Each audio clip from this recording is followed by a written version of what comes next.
Senhor esteja convosco.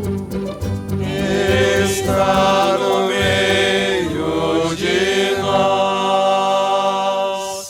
Proclamação do Evangelho de Jesus Cristo, segundo Mateus. Glória a vós, Senhor.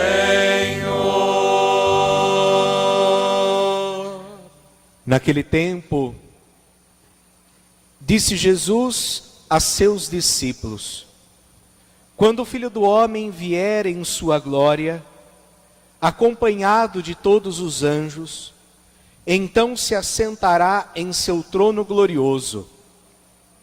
Todos os povos da terra serão reunidos diante dele, e ele separará uns dos outros, assim como o pastor separa as ovelhas dos cabritos. E colocará as ovelhas à sua direita e os cabritos à sua esquerda.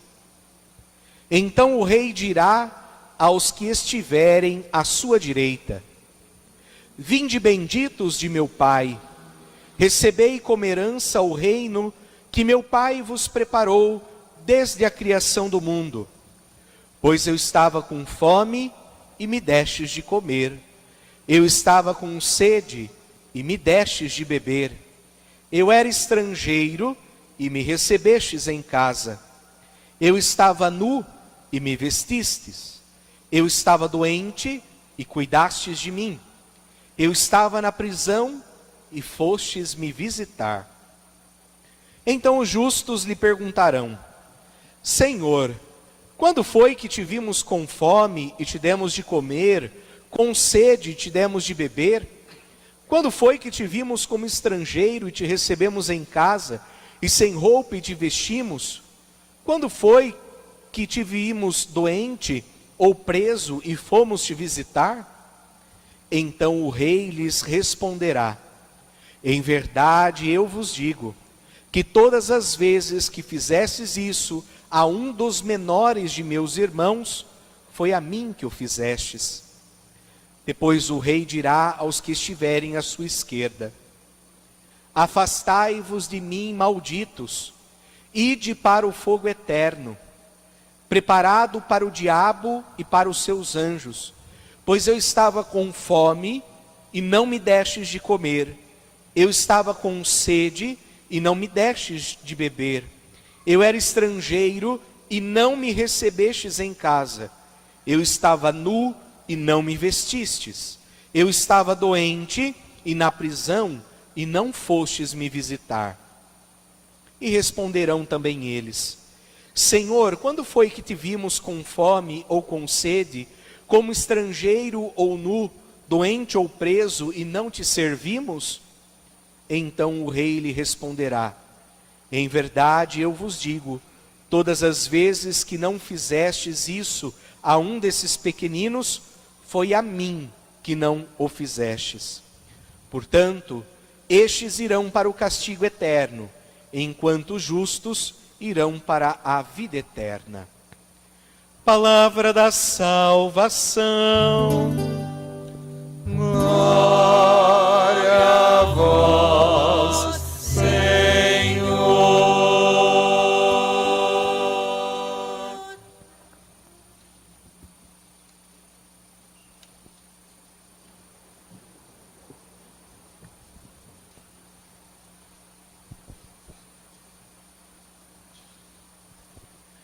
Meus queridos irmãos e irmãs, nós estamos celebrando hoje a solenidade de Cristo Rei, Rei do Universo. Esta festa da igreja foi fixada no calendário litúrgico no ano de 1925. É uma festa recente, apesar dela já ser celebrada em outros momentos do calendário litúrgico. Mas ela, apesar de ser celebradas em outras oportunidades, a partir de 1925, ela é fixada sempre no 34º domingo do tempo comum. Então, no lugar do 34º domingo do tempo comum, nós estamos celebrando a solenidade de Cristo Rei. O 34º domingo do tempo comum seria o último domingo do ano litúrgico, já que no lugar do 34º foi colocado essa festa. Então hoje, ao celebrarmos a solenidade de Cristo Rei, nós estamos celebrando o último dia, o último domingo deste ano litúrgico. Domingo que vem, quando nós nos reunirmos novamente, se assim Deus nos permitir, nós vamos celebrar o primeiro domingo do Advento. Vamos começar a nos preparar para o Santo Natal do Senhor e ali iniciamos um novo ano litúrgico. Diferentemente do ano civil, o ano litúrgico, ele começa no primeiro domingo do Advento e se encerra então com a solenidade de Cristo Rei. O ano litúrgico é o tempo necessário e oportuno que nós temos para contemplar, celebrar e viver os mistérios da salvação. Então eu vou repetir: o ano litúrgico é a oportunidade, é o tempo necessário e suficiente para nós contemplarmos, celebrarmos e vivermos os mistérios da salvação. Então nós contemplamos a encarnação de Jesus, o seu nascimento, depois a sua infância, depois vamos ali contemplar o seu mistério da sua paixão, morte e ressurreição, ascensão, Pentecostes e depois o nascimento da igreja e a caminhada da igreja com Jesus Cristo e com aquilo que ele ensinou. Então é o tempo suficiente para contemplarmos. E a cada ano litúrgico, nós temos sempre um evangelista que nos acompanha. Hoje nós temos o evangelista São Mateus e ano que vem nós teremos o evangelista São Marcos. Então os evangelhos sinóticos, são os evangelhos mais parecidos, eles são usados nos 3 anos litúrgicos, que são definidos justamente por conta dos 3 evangelistas sinóticos, que são os evangelistas que escrevem mais aproximados. Então nós temos ali Mateus, Marcos e Lucas. Então cada ano litúrgico é um evangelista. E por isso que nós temos 3 anos litúrgicos, que é o ano A, o ano B e o ano C. E aí então nós encerramos o ciclo e começamos tudo novamente. Ano A, ano B e ano C. Isso para vocês terem uma mínima compreensão, do que nós estamos encerrando hoje e daquilo que nós vamos iniciar na semana que vem. Como eu já dizia para vocês nos últimos domingos, a liturgia da palavra, ela nos acompanha, com o findar do ano litúrgico. Assim como o ano litúrgico estava se encerrando e se encerra hoje, a liturgia da palavra nos traz textos, sobretudo no Evangelho, textos que também falam sobre o fim dos tempos. Eu já dizia isso para vocês na semana passada. Então, como o ano litúrgico está se encerrando, sobretudo no Evangelho, nós temos discursos de Jesus que nos falam sobre o fim dos tempos, sobre a parousia, sobre o retorno definitivo de Jesus. E esses discursos de Jesus sobre o fim dos tempos são tirados a partir dos questionamentos dos apóstolos.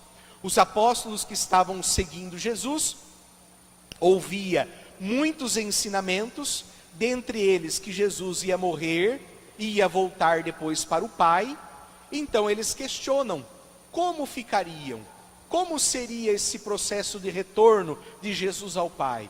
Jesus que vai ao Pai, mas depois volta, vem ao nosso encontro novamente. Então como que se dá tudo isso? Então Jesus, com esses discursos que nós temos ouvido nos últimos domingos, ele vai explicando para os seus apóstolos sobre o fim dos tempos. Mas vejamos que Jesus, ele mais do que nos fala sobre o fim dos tempos, mais do que nos ensinar, revelar sobre o fim dos tempos, Jesus, ele nos fala como nós entrarmos no céu. Então nós temos observado, desde o domingo retrasado, que foi lido o Evangelho das Virgens prudentes e improvidentes, imprudentes e improvidentes. Depois, no domingo passado, a parábola dos talentos. Hoje, o Evangelho do juízo final. Então Jesus, ele fala, revela sobre o reino. Ele fala sobre a morada que Deus preparou para todos nós. Mas mais do que revelar sobre o reino, falar sobre o céu, ele nos ensina como entrar no reino, como entrar no céu. O Evangelho de hoje é um trecho, capítulo 25 de Mateus, que nós conhecemos como juízo final. E onde então Jesus fala, revela, que o Filho do Homem vai retornar e vai sentar-se ao trono. E ali então ele vai separar a humanidade, assim como o pastor separa as ovelhas dos cabritos, dizendo aos bons, aqueles que fizeram o bem, para vir à sua direita, que esses então participarão do reino. Mas aqueles que não foram bons, aqueles que agiram com maldade, aqueles que não ouviram os seus planos, esses serão convidados a ficar à sua esquerda. E esses serão convidados a se afastar de Deus e a ir então para o fogo eterno, para o inferno, para viver eternamente no inferno. Então vejam que a imagem hoje utilizada pelo Evangelho é a imagem de Jesus como pastor, que separa ovelhas de cabritos. Agora alguém pode me dizer assim: padre, e por que se utiliza desta imagem de ovelhas e cabritos? Por que não fala de cavalos e bois, ou de galo, de galinha, ou de galo e urubu? Por que se utiliza da imagem de ovelha e cabrito? Primeiramente, que a imagem de pastor já é conhecida no tempo bíblico, mas justamente pela personalidade da ovelha. Para nos ajudar hoje na reflexão, eu bebi lá em em São Tomás de Aquino. São Tomás de Aquino, ele nos traz 4 características da ovelha. E essas 4 características da ovelha nos ajudam a compreender o Evangelho que Jesus está nos falando. Então, primeiramente, São Tomás de Aquino, ele vai dizer que a imagem, o elemento ali utilizado, que é a imagem da ovelha e cabrito, a ovelha é porque ela é inocente. A ovelha é símbolo da inocência. Agora, inocência, não só aqui entendido como alguém não culpado, mas inocente como alguém imaculado, alguém santo. Nós seremos considerados ovelhas inocentes quando nós formos puros. E daí alguém pode dizer assim: padre, mas nós somos tão pecadores, nós somos tão cheios de manchas. E aí que está então o alerta a partir dessa celebração para nós. Se nós vivemos uma vida errada, se nós vivemos uma vida torta, está no momento de nós então buscarmos a conversão, para nós buscarmos trilhar uma vida de pureza. É aquela história, não somos totalmente ovelhas, assim como todos nós não somos totalmente cabritos. Nós que às vezes somos ovelhas, temos um pouco de cabrito dentro de nós, que tem dia que nós estamos terríveis nos nossos pecados. Nós estamos com os olhos tapados, fechados, e só vamos fazendo besteira. Então, dentro de ovelhas, há um pouco de cabrito. Assim como dentro de um cabrito, que são as pessoas que vivem mundanamente, ignorando a palavra de Deus, lá dentro também há ovelha.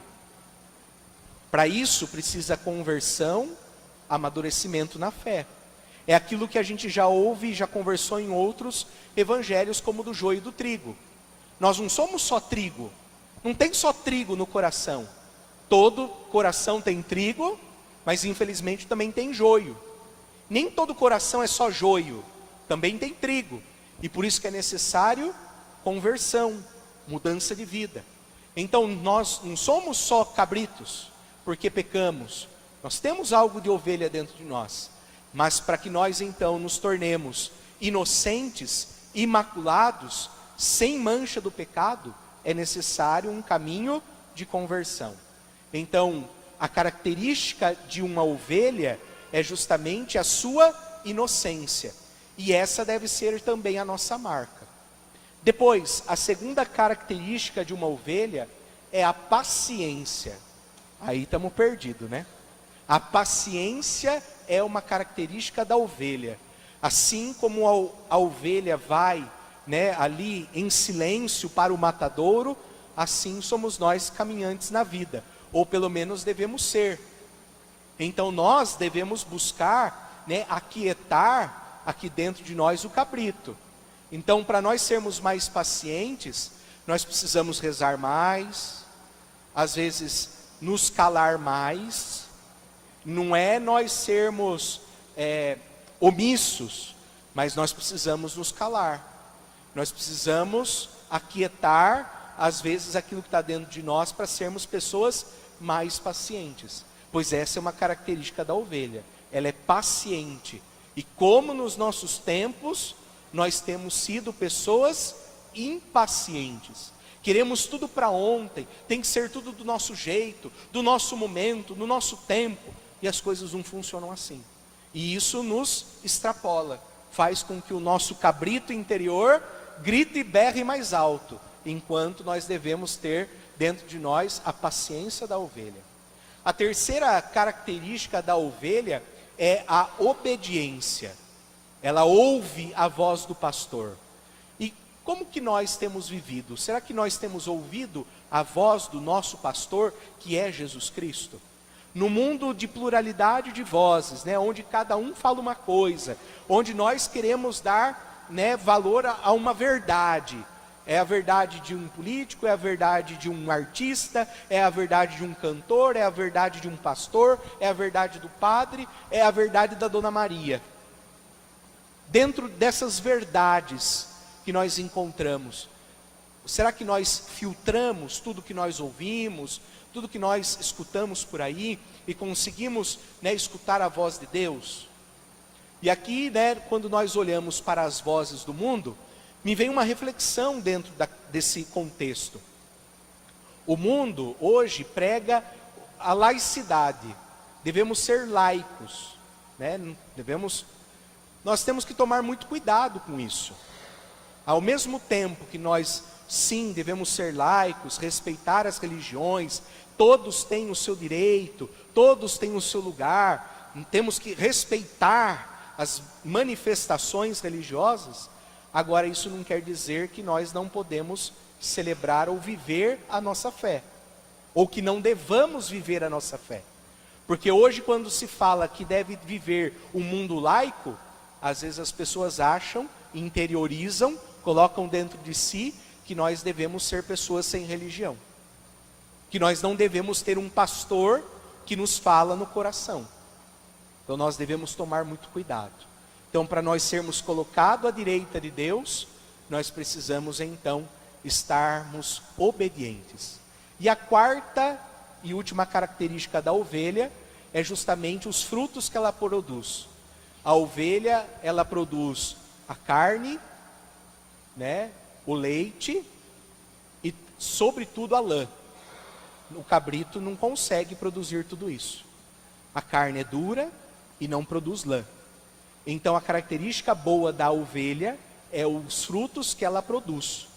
E nós, que frutos que nós temos produzido? Nós ouvimos no Evangelho hoje que Jesus, ele vincula a entrada do reino dos céus com o amor aos irmãos.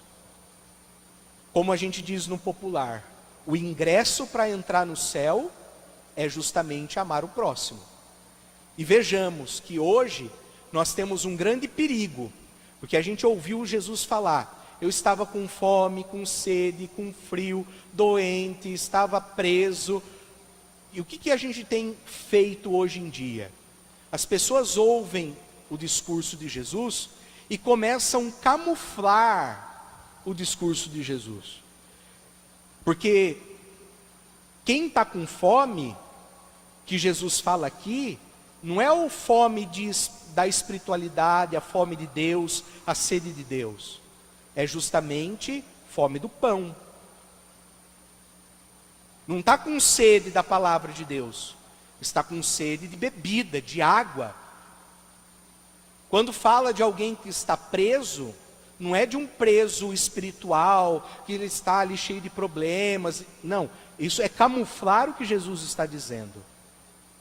Preso é preso mesmo, é estar na cadeia, é estar no presídio.